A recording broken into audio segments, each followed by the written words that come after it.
cool muscle cars and car magazines go hand in hand. I mean, you kind of can't have one without the other. And here at the Musclecar and Corvette Nationals, there's a really neat display behind. We have cars laid out as if they were in a cover shoot, which they actually were in a cover shoot. And Terry, your GTO is kind of leading the charge here. Right in front. Yeah. So what is this display?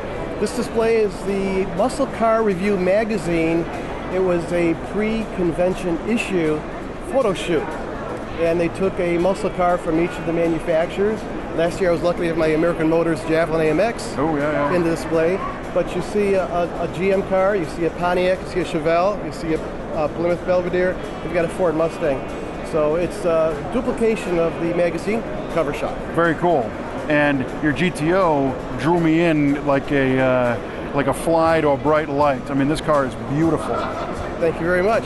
Tell me the story on this, because I'm sure there's a good one. It is a good one, and it's quite lengthy. I've actually had the car since it was new. Holy mackerel. So it's actually a family car. My father bought it in December of 1966. I actually didn't get my license until 68, but 68, 69, going to school, in high school, this is the car that I drove in high school. Wow, so many of us had a car that got away, you know, and you were lucky enough to be able to hold on to it. So how'd you make that possible? People have asked me this question a long time, or many times, how did I know? But going back to the early 70s, cars were starting to be made a little bit different than what you had seen in the middle 60s. The horsepower wars, the cars had a lot of metal, and by the early 70s, a lot of cars started to use a lot of plastics. I call them Tupperware interiors. It just didn't have the class and the character.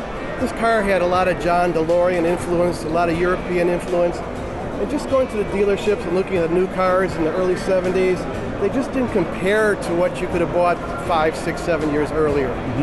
So you liked it, so you held on to it. Yeah, being a family car and had driven the car in my high school days, I did buy a brand new car in 71, put the GTO away in 78. Started a restoration in the early 80s, and then did a full frame-off restoration, finished in 2006, a 5-year restoration. Wow, so this one's been done for 11 years 11 at this years point? now, yes. It looks like it's as fresh as it just happened today. Reality is it's a museum piece. The last year, it was in the Pontiac Oakland Museum in Pontiac, Illinois, as a display car for the 50th anniversary of the 1967 GTO. And reality is, I don't drive it. Yeah. I restored it as a museum piece. Yeah. I have driven it just a little bit. I think I have like 2 miles on it since it was restored. But it runs and drives like a brand new car. Everything was restored in this car, everything. But I'll tell you what, you're one of the few people that I'm going to let off the hook for not driving it, because you already drove this car into the ground and resurrected it, and now you want it the way it was new. Yeah. So you've already been there. Yeah, it's my passion to restore the car. It was my passion on this one to restore it the best that it could be.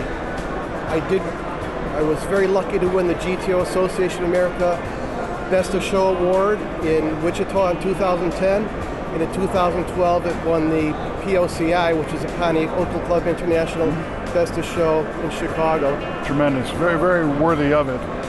So let's get down to the details. What is it? It's 1967 Pontiac GTO. It's got the standard 400 cubic inch engine, 335 horsepower, stock 323 rear end. Automatic, they call it turbo hydromatic, 3-speed automatic. Options on the car: power steering, power brakes. It because of the Chicago winters, it has a rear defogger. Console is standard. A few other minor options I did add during the restoration. Added clock. Cool. I added floor mats. I added a power antenna and a hood tack, which was a factory item, but the dealers did install them. So ever since back in the day, I always wanted one of those, and when I did the restoration, I was able to find a good used one, and I put it on the car.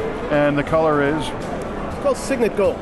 Okay, very, very, very popular color in the middle 60s, and the goal was to restore it to the best that I could. And my father bought it brand new. He passed away in 1970. So it was kind of putting something back that he gave me. Sure. So great story, man. Thank you. Congratulations on a tremendous car. Oh, you're very welcome. We love to talk to people who've had lifetime experiences with the cars. And you know, we tell people, if you got something cool, hold on to it however you can, because they're hard to get back, but you didn't have to go through that. Great work. I appreciate you bringing it to the Muscle Car and Corvette Nationals.